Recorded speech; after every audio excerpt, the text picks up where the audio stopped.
Okay, everybody, this is Steve Colescott for elitefts.com. We've got some of our team members. We've got a bit of a younger group. Everyone here is, what was our youngest age? We said 24 to 26. So they're a pretty tight cluster. We wanted to kind of introduce you to some of them to start out with. Most of you will know these people. If each of you, will start with Casey, if you can kind of just give your name and your top lifts and how long you've been lifting, how many powerlifting meets. There you go. Oh, okay, we need this. Nice. Casey Williams, I've been lifting for about 3 years now, competing. Best squat was 755. Best bench was 539. Best deadlift was 735, maybe. Best total was 2011. I compete raw. Joe Schillero. I've been competing for about 3.5 years now. My best raw lifts are 570 squat, 400 bench, and 600 deadlift.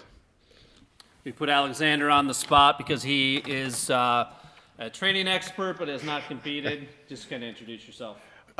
Full name's Alexander Juan Antonio Cortes. Have not competed. This has been a trainer for the last 5.5 years. Started heavy lifting, you could say, probably going about 6 years ago. I had background as a ballet dancer and all that, so I'm the odd one out in the group. Going on to Brandon. I'm Brandon Smitley. I've been competing for 2 years. My best lifts are 501, 303, and 501 deadlift, 1306 total at 132. My name is Jennifer Petrosino. I compete in the 105 and 97 weight classes. My best squat is a 233, 115 bench, and a 253 deadlift. And I've been competing since 2011. Steve, what about you? What about me? The next question. I want to, if you guys can each tell us a little bit about who your mentor is, what people taught you, the basics to get to where you are, and to kind of develop your personal training philosophy. Oh, it's coming back to me. I don't even get to think about it for a moment. No. I've been really lucky to have help from a lot of different people in the field and in the area. I started out in strength and conditioning, and that was when I decided at that point in time I wanted to powerlift. So I think it would be a combination of some really great strength coaches I worked for, as well as help from some really great powerlifters along the way. I know that Tony Garland has really been super helpful as far as helping me every step of my competition processes, and I'm really thankful for that, and I'm thankful for Frank Wintrich, because without him I would have never gotten into powerlifting, because when I was working at USF, he was there as an assistant strength coach, and he really just was a powerlifter and kind of inspired myself and a couple of my friends to get into the sport. Okay. Brandon? I would say that my process has probably been really different compared to everyone else. The powerlifting is nowhere near popular where I'm at. There's no competitive lifters. There's no one that really actually introduced me to the sport. I ran into the sport doing bodybuilding, and then found elitefts as a random website. I was looking for something for bodybuilding, and I just kind of ran with it. I started looking at where my numbers were at based upon my weight class, and I was like, I could be pretty good at this as long as I actually kind of learn the sport.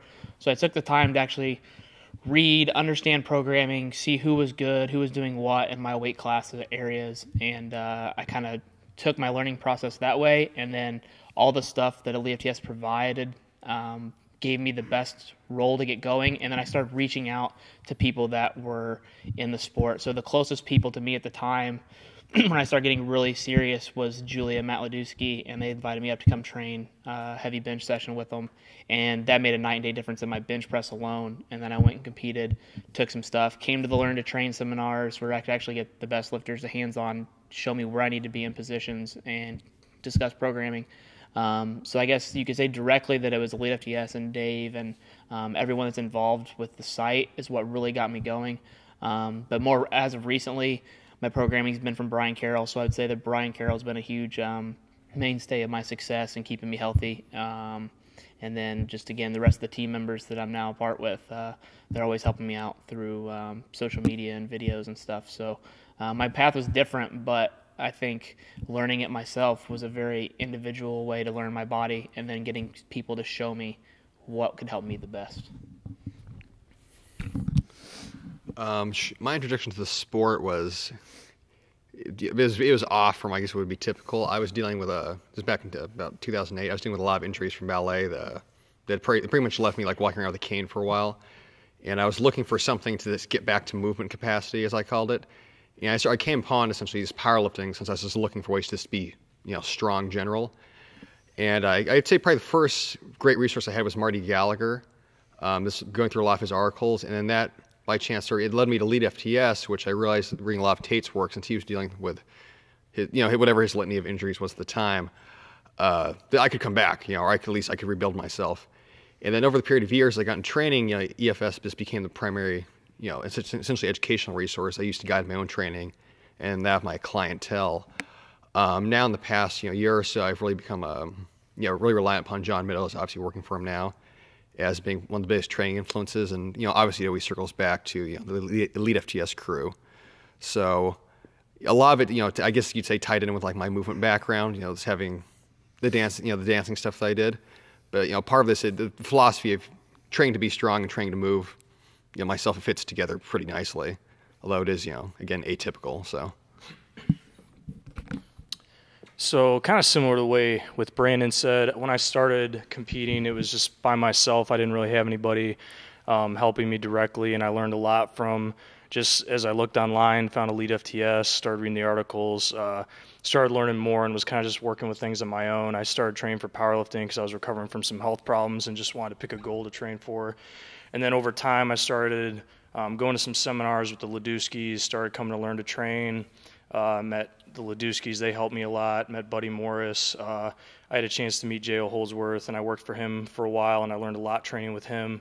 And over time, just as I've spent more time around all these guys and everything, I just meet more people that I'm able to bounce ideas off of that are able to teach me a lot. So it's just great because the more time I spend around all these guys, the more the network grows of people that can help me get better and teach me what I need to know. So right now it's just continuing to grow. I still learn a lot from JL and starting to learn more from these guys. Every time I talk to somebody, I get a different perspective on things.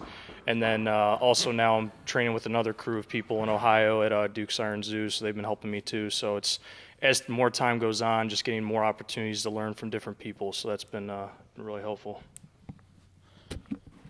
My experience with lifting has always been training for football through maybe the end of middle school, high school, college. I always loved lifting, but it was not the means to an end. The purpose was football. So my college strength coach, John Field, he was an ex-power lifter, so we always talked about it a little bit here and there. And I never competed until I just got out of college. Mike Bearvecchio, a good friend of mine back home, got me into the sport. He's kind of been my mentor through all of it. We were fortunate enough to meet Steve Goggins at the 2011 IPA Nationals. He gave me his phone number, and I think we've talked, at least once a month ever since then. He's a wealth of knowledge, and he's probably one of the best people in powerlifting. I was fortunate enough to train at Westside on the weekends for 3 or 4 months. That Louis was a big help, and just recently Brian Carroll in the last meet was a big help for me, and I'm looking forward to working with him in the off season also. Okay, there's never been more information available on training. If you guys can tell me a little bit, I'm sure most of you have kind of taken bits and pieces from various training systems and made it your own. I'm going to toss it back to Casey and work it back reverse. Tell us, basically, if you could describe your training system and what elements it entails. Sure. So my mentor, Mike Bearvecchio, was a bench specialist. My bench is I consider pretty good for how long I've been doing it. But that also means my squat and deadlift has been lagging just because he wasn't a squatter or deadlifter. So I've had to play catch up there. For 2 years, I trained the conjugate system. Worked a lot of box squats. Joe and I were talking about that earlier. I got stronger, but on meet day, sometimes it didn't translate. Wasn't kind of sure how to get the most out of my training. So the past year, I moved to like a Russian peak cycle, just more volume and reps and things like that. I'm much more comfortable on the platform on meet day because I'm handling heavier weights without, accommodating resistance and those kinds of things. So that's been the biggest change for me, learning what style is going to translate best for me on meet day. When I started with 5-through-1. It was one of the first resources that I used when I was just researching information, like Brandon said. Used that for a while and then played around with some different things, high-frequency programs. I tried a lot of different stuff and kind of program bounced when I was just training by myself because I didn't really have people to keep me accountable and kind of show me the things I need to improve on. And then probably for the last little over a year, maybe year and a half, I started training using a conjugate system. I used that for the last probably year and a half to get stronger raw.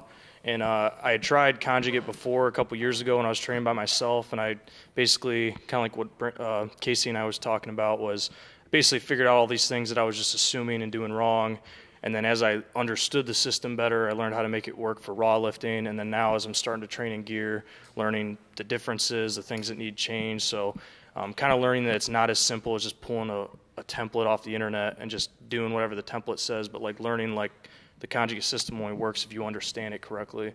So I'm in the process of that, obviously never going to have it totally figured out, but over time just seeing the little tweaks that I have to make as more time goes on, and I'm enjoying it so far. So I guess I'll answer that in two parts. Training-wise, when I originally started training, I myself personally just used this very traditional, this is a linear periodization scheme. Essentially started with 10s, sort of 12 weeks out, worked up to doing, like triples. It was just very basic. Over time, working with, the clientele I've worked with, I've used essentially what you could call a concurrent or conjugate scheme that's extremely simplified, but it works well for developing novices. My overall philosophy it's in regard to this context of effectivity. Depending on the kind of athlete client that you're training, essentially you look at a future tense position of what you want them to accomplish and then work backwards. So you're going to have a lot of overlaying methodologies that can be effective. From there it's going to be a coaching decision of deciding which will be most effective. Trying to maximize the effectivity. For myself personally, I've been training for the past 8 months or so on this sort of a modified mountain dog system, which that is a little bit traditional, untraditional. Uses a lot of intensification techniques, but it's essentially this like an you could say it's sort of an undulating volume cycle of this peaking and then backing off and peaking again. That works well. It's also very injury friendly since I've been fortunate enough to hurt myself a lot of stupid ways, predominantly through dancing actually more so than lifting. But I guess you'd say overall, like philosophy wise in regards to training, this unification principle, just do what works and then find what works best, either for yourself or somebody else. So I'll kind of bounce off what Casey and Joe talked about. Casey said he got his start from football, and mine originally started in wrestling, and that we squatted a lot in wrestling, which I'm not sure if my coach really kind of knew what he was doing or not, but when you're 15, you don't really kind of argue with the coach because that can dictate your mat time. So I felt that gave me a good, strong base, especially from a lower body standpoint. And when you're younger, you see a lot of dudes benching and doing upper body work and neglecting their legs, and that I think benefited me, especially in a lifting perspective. And then once high school got done, I was looking for something, and I got into bodybuilding, and I was 130 pounds, soaking wet. And so I was like, I just want to get bigger. I'm tired of being a little guy. I want to be a big little guy. And I think the bodybuilding helped me learn my body and then my systems and what I'm good at and what I'm not. And then I could, develop on what I wanted to do. I went and competed. I eventually competed till I won that show, and then I basically shut it down and then started going into powerlifting. And everyone asked me how I train, and I was like, I still take heavy triples and sets of fives bodybuilding wise. Some people are like, chase the pump with 10 to 12. I think that set me up good for powerlifting. So the way that I train now with Brian is only 3 days a week, which he's got an ebook coming out. So I'll let his ebook describe his actual training. I'm not going to bust into that too much. But the way that I work with some of the powerlifters that I work with, specifically Purdue Barbell, we kind of run a conjugate system because we want them to train together and compete as a team in the actual weight room. And so basically like what Joe and Casey said, they were running the conjugate system off of what worked for them. And I think that's what's important is when I ran it for a year by myself, I found like what worked well and what worked didn't. And like they said, the box squatting, it just didn't work. So I still like speed squats. I think they're tremendous. The way that I manipulate them is actually having a pause in the hole with the bands or the chains. So you actually have to pause with the accommodating resistance. So you have to fight like hell to get out of the bottom, which I think that translates really well to a raw squat.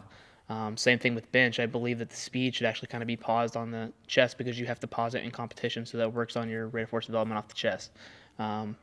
And then the speed pulls are pretty much the same because you're just pulling off the floor. And they've all seen tremendous progress, and I think that's what's important with the conjugate system. If you're going to implement it and people try to bash it, like, you have to make it work for what you want to do. If you're going to be in gear, then you could probably go more of the actual way that Louis intended it to be used. But if you're going to be raw, you're going to have to manipulate it to your strengths and weaknesses, and you need to honestly assess those strengths and weaknesses. You can't say, oh, I'm good here, but in all true honesty, your partner's like, dude, you suck there. So you got to build your programming around that. And that's the way that I look at programming. Oh, wow. Okay, so before I even get started on this extremely loaded question, I think it's really interesting just listening to everyone's responses. I think with almost all of us sitting here, we all come from a background that isn't exactly like you got started in powerlifting right away by having someone that was coaching you. Most of us, and at least three of us, Joe, Brandon, and myself, come from more of a strength and conditioning type background. So I think it really affects how you kind of view programming. So I know when I first started powerlifting and learning about programming, it was coming from that strength and conditioning background. So my first exposures to strength and conditioning and that kind of programming really was the first things that I started to take in. And then I started to read more about them. And my degree is in undergrad degree is in exercise science, and I'm working on my graduate degree in kinesiology. So then for quite a while, you know, when I was an undergrad, I worked in a conjugate system as well, as most of us have all said here. And I worked in it for almost 4 years without really truly understanding why I was programming my speed day, why I was programming my max effort days. I knew that they needed to be there, and I knew what the purpose was, but I was losing the actual idea of, well, am I training speed on the day on my sheet that says speed day? I know I'm working at 50%, you know, and I know that's supposed to train speed, but am I actually doing that? And, you know, for 4 years, I kind of went about it, and I don't think I ever really asked myself those questions. And if we're talking about, you know, where our programming is now and where our philosophy is, I think for me the biggest thing, and at least my evolution as far as my own programming for powerlifting, because it's going to be very different than my programming for a specific sport or programming for general health or programming for an older person.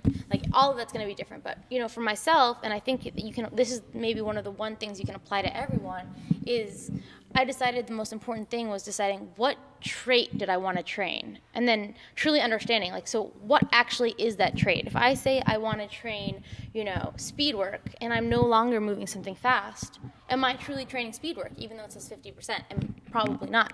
So I think when I finally had that epiphany and I was like, I need to understand the trait and then write the program and make sure that I can adjust that program based on making sure I achieve training of that trait, was when I kind of was like, wow, you know, I need to take a step back. It's not about what the sheet is. It's not about if it's linear, if it's concurrent, if it's conjugate, if it's undulating. It doesn't matter. It just matters that you understand the trait, you understand the basic parameters of that system, and then you know how to modify that programming to achieve that. Because at the end of the day, a sheet is just a sheet.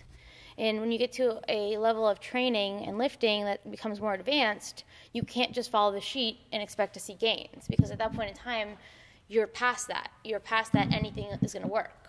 So I would say now my training and my programming is basically based on understanding, you know, what traits I'm attempting to train, understanding truly, like, what is my weakness? You know, just because I seem to have my chest fall forward, is it truly, okay, maybe my upper back is weak? I mean, well, why would I say that? Do I truly know that? And kind of pinpointing exactly what that weakness was, and then, you know, programming to fix and correct those things. And I think those are, you know, simple things that you can apply to a lot of different types of programming. So critical thinking, I guess, is my programming template. in a simple way to say it. Okay. Last question. You guys are all young lifters. There's pretty much anything possible. Tell us where you see yourselves in the future and what your goals are through lifting. Oh, it's coming back to me? It's coming back to you. Okay, so I guess this is probably the best question, because I don't know about everyone else, but for myself, I'm always kind of evaluating, you know, where do I want to go? Where am I doing? What am I doing today? as far as to get there. So, And I should say in 30 seconds or less. 30 seconds less. Okay, so I would like to one day down the road be teaching colleges at a university level to students, undergraduates, hopefully based on exercise science, kinesiology, just kind of passing on my love of training to other people. As far as my own lifting goes, it's always going to be the same. I would want to be the top lifter in my weight class. Hopefully I can stay 105 for a couple years more and continue to gun for the highest lifts in that weight class. I'm a completely different road from Jen, although we're both in grad school, kind of a similar background. I actually want to open my own training facility to work with athletes, strength athletes, general population. They're actually serious in obtaining their goals, not a cookie cutter thing as Anytime Fitness, where they just go for 30 minutes and push weights on a machine. So that's what I want to do, and I've got a lot to learn, and especially considering I have no formal background in that. I just have the vision to do it. So right now, I'll take whatever I can get after school to make me better at obtaining that. But for lifting wise, I'm going to continue to stay in the 132-pound class. I barely miss my 10 times body weight total at RUM, so that's definitely a high priority right now. And then I want to continue to push that total higher and higher. I haven't really looked at how high I think I can push it before I started having to move into a different weight class. And when it comes to actual numbers, I don't feel comfortable discussing those. Long term, my goal is basically to go the doctoral route. My father's a physician. I myself want to be a physician. I have a lot going on right now, but that's like sort of like the 5, 8, 10-year plan, so to speak. Lifting wise, I have a meeting with my orthopedist next week to see what's happening with a possible hip replacement. That's lovely. Whatever, but 24. Don't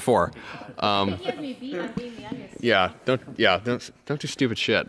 Yeah, that lesson for everybody. Don't do anytime when you get to that point where you're like, this is a good idea, this hurts you, fuck it, I'm gonna do it. Just don't do it. Just don't do it because you will pay for it. That's my phone going off. Jesus.